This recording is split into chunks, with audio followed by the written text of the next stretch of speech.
नमस्कार मित्रों, मैं संजीव गुर्जर आज फिर हाजिर हूँ आपके सामने एक नई सूचना और नई जानकारी के साथ। मित्रों, इस वीडियो में हम देखने वाले हैं नेट एग्जाम के लिए पेपर फर्स्ट में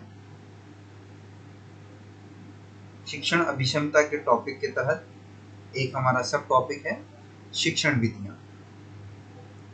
और पेपर फर्स्ट की कंप्लीट तैयारी हम करवाने वाले हैं और इसका पेड कोर्स अगर आप लेते हैं तो इसमें आपको जितने भी वीडियोस हैं, जो सिलेबस का कंटेंट है पूरा, जो पूरे फर्स्ट पेपर को कवर करेगा, उसकी पीडीएफ आपको उपलब्ध करवाई जाएगी। और इसके अलावा एक व्हाट्सएप पर ब्रॉडकास्टिंग ग्रुप बनाया जाएगा जिसमें आपको इस कंटेंट को पढ़ते टाइम या इससे संबंधित कोई भी मार्गदर्शन चाहिए तो आप डायरेक्ट कॉन्टेक्ट कर सकेंगे। इस पेड कोर्स की फीस हमने रखी है 500 रुपीज़ पूरे पेपर फर्स्ट की, जिसको आप पे कर सकते हैं इन गूगल पे और फोन पे नंबर्स के थ्रू। जो हमारा फ्री कोर्स ज्वाइन करते हैं उन्हें अपने नोट्स स्वयं बनाने होंगे वीडियो को देखते हुए, और जो पेड कोर्स लेते हैं वो उन्हें हम पीडीएफ प्रोवाइड करवाएंगे। तो चलिए शुरू करते हैं। शिक्षण विधियाँ। तो शिक्षण की प्रमुख विधियाँ हम इस टॉपिक में देखने वाले हैं।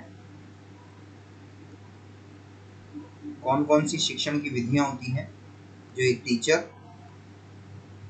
अपनी शिक्षण अभिक्षमता में समाहित करते हुए अध्यापन के समय इस्तेमाल करता है। पहली है आगमन विधि। आगमन विधि, इस विधि में शिक्षण सूत्र कौन सा काम में लिया जाता है? विशिष्ट से सामान्य की ओर,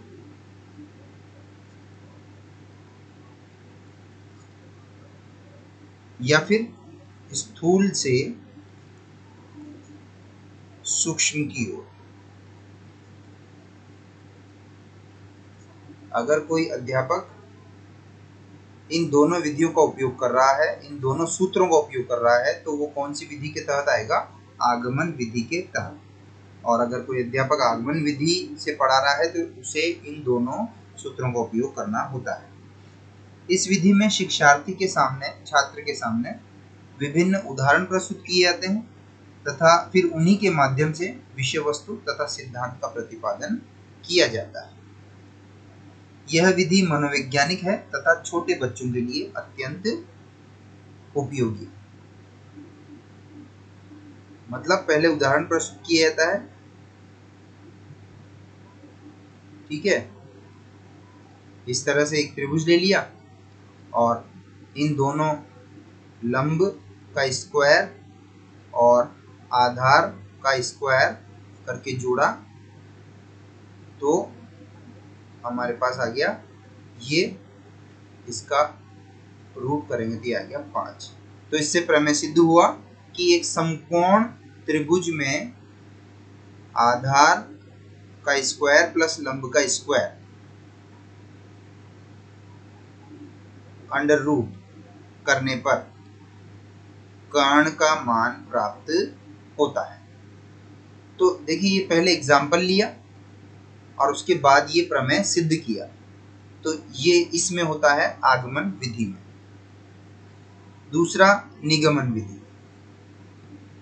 निगमन विधि इसकी ठीक विपरीत है। इसमें पहले से प्रतिपादित सिद्धांत के आधार पर इसका ठीक उल्टा होगा। सामान्य से विशिष्ट की ओर शिक्षण सूत्र इसमें काम आएगा। सामान्य से विशिष्ट की ओर और सूक्ष्म से स्थूल की ओर, ये शिक्षण सूत्र इसमें काम है। और इसमें तो पहले उदाहरण प्रस्तुत किए जाते थे, उदाहरण से सिद्धांत या नियम की ओर या प्रमेय की ओर। इसमें पहले सिद्धांत प्रस्तुत किए जाते हैं और सिद्धांत से उदाहरण की ओर। उसके पश्चात विभिन्न उदाहरणों द्वारा इन सिद्धांतों को निरूपित किया जाता है, बताया जाता है। यह विधि उच्च कक्षाओं के बड़े विद्यार्थियों के लिए उपयोगी है। तो ये छोटे बच्चों के लिए, छोटी कक्षाओं के लिए, और ये उच्च कक्षाओं के लिए। ठीक है, कक्षा 12 के लिए आप निम्न में से कौन सी विधि अध्यापन हेतु उपयोग करेंगे, तो वो निगमन, इस तरह से क्वेश्चन आ सकता है। अगला है अन्वेषण विधि या खोज विधि।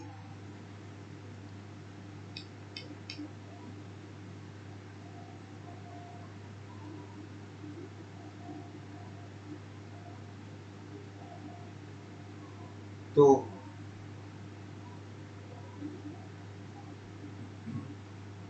अन्वेषण विधि और खोज विधि में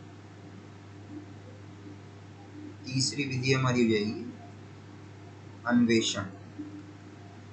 ह्यूरिस्टिक ने इसका आविष्कार किया था, या खोज विधि।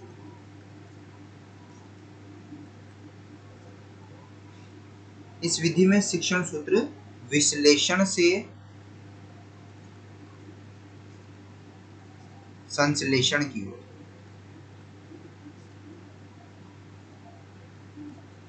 ये शिक्षण सूत्र काम में लिया जाता है, विश्लेषण से संश्लेषण की ओर।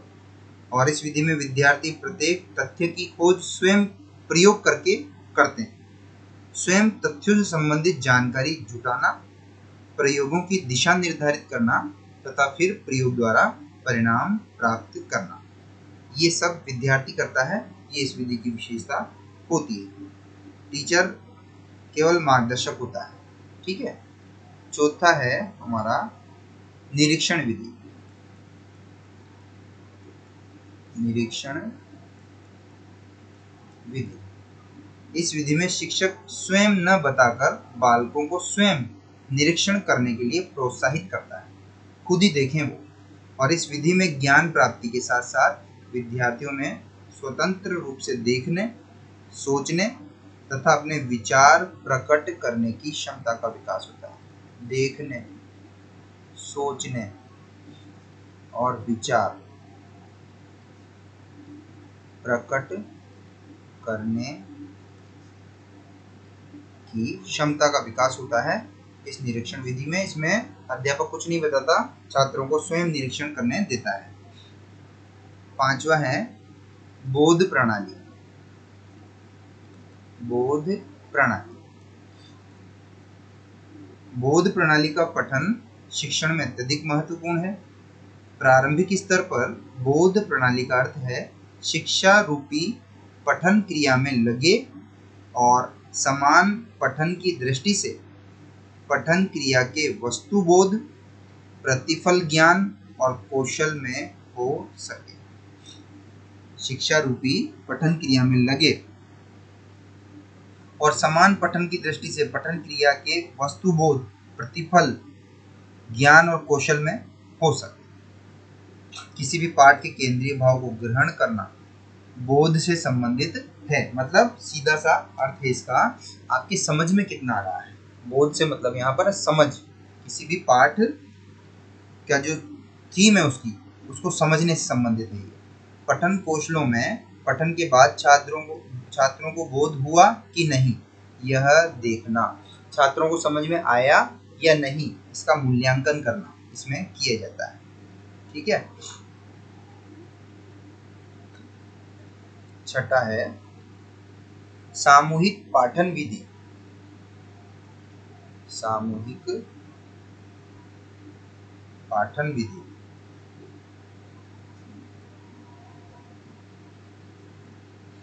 इस प्रणाली में अध्यापक सर्वप्रथम संपूर्ण कक्षा के सामने छोटे छोटे पद्य या बाल गीतों का आदर्श पाठन करते हैं तथा समस्त कक्षा सामूहिक रूप से अनुकरण करती रहती है।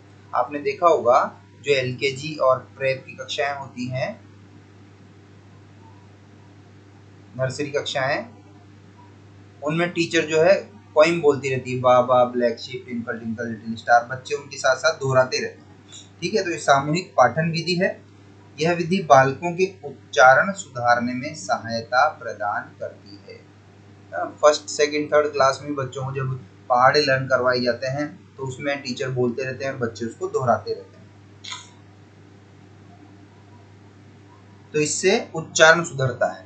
सामूहिक पाठन विधि उच्चारण सुधारने में सहायक बच्चों का, परंतु इसका प्रयोग उस समय ही किया जा सकता है जबकि बालक अक्षर ज्ञान से परिचित हो जाए।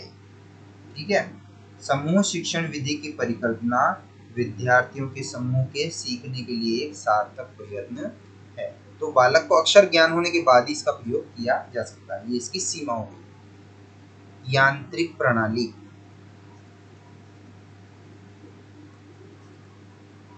आधुनिक शिक्षा प्रणाली के अंतर्गत यांत्रिक प्रणाली का अति विशिष्ट स्थान है। इस प्रणाली के अंतर्गत कंप्यूटर शिक्षा विद्यार्थियों का एक आवश्यक अंग बनती जा रही है और कंप्यूटर के माध्यम से जहां बच्चों में गुणात्मक विकास होता है, वहीं दूसरी ओर खेल खेल में ही कंप्यूटर से संबंधित अनेक जानकारियों को छात्र सहजता एवं सरलता से प्राप्त कर लेता है।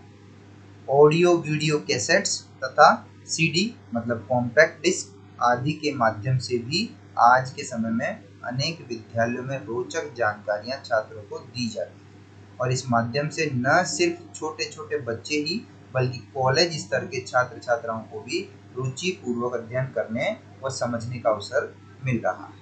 ठीक है। तो यांत्रिक प्रणाली में अध्ययन और अध्यापन के लिए मशीनों मतलब कंप्यूटर,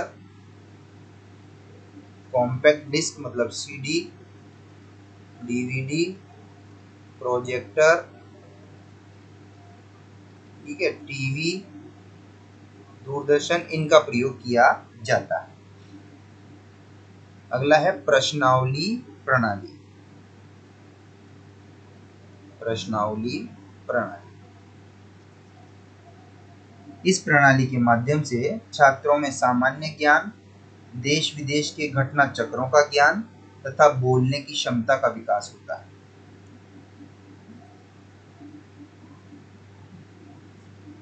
प्रश्नावली प्रणाली दोबारा देखेंगे। इस प्रणाली के माध्यम से बच्चों में गुणात्मक एवं बौद्धिक क्षमता का विकास होता है। गुणात्मक विकास होता है और बौद्धिक क्षमता का विकास होता है। बौद्धिक क्षमता का विकास होता है। हर्बर्ट स्पेंसर के अनुसार,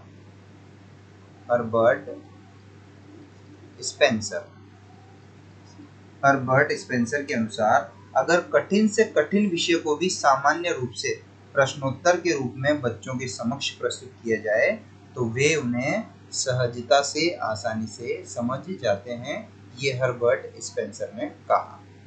उसके बाद नवा हमारा आता है क्विज प्रणाली। क्विज प्रणाली, बहुत से क्विज शो आपने टीवी पर भी देखे होंगे जिसमें 4-5 टीम बना दी जाती हैं और होस्ट जो है क्वेश्चन पूछता है और उनमें वो बजर दबा करके उसका आंसर देते हैं। तो इस प्रणाली के माध्यम से छात्रों में सामान्य ज्ञान, देश विदेश के घटना चक्रों का ज्ञान तथा बोलने की क्षमता का विकास होता है। तो इसके माध्यम से वह अपनी स्मरण शक्ति को तीव्र बना सकते हैं। छात्रों में प्रश्नों के उत्तर देने की क्षमता का विकास होता है। साथ ही पत्र पत्रिकाओं आदि उसकी जानकारियों में वृद्धि होती है और उसके आत्मविश्वास में भी वृद्धि होती है। ठीक है। तो ये आपको ध्यान रखना है, सामान्य ज्ञान, देश विदेश की जानकारी, ऐसे ही पूछेंगे क्वेश्चन, निम्न में से कुछ प्रणाली का प्रभाव नहीं है, इस तरह से यह है। देश विदेश का ज्ञान, बोलने की क्षमता का विकास, ठीक है, स्मरण शक्ति को तीव्र बनाना। ये वीडियो हम यहीं समाप्त करते हैं और शेष हम देखते हैं अगले वीडियो। धन्यवाद।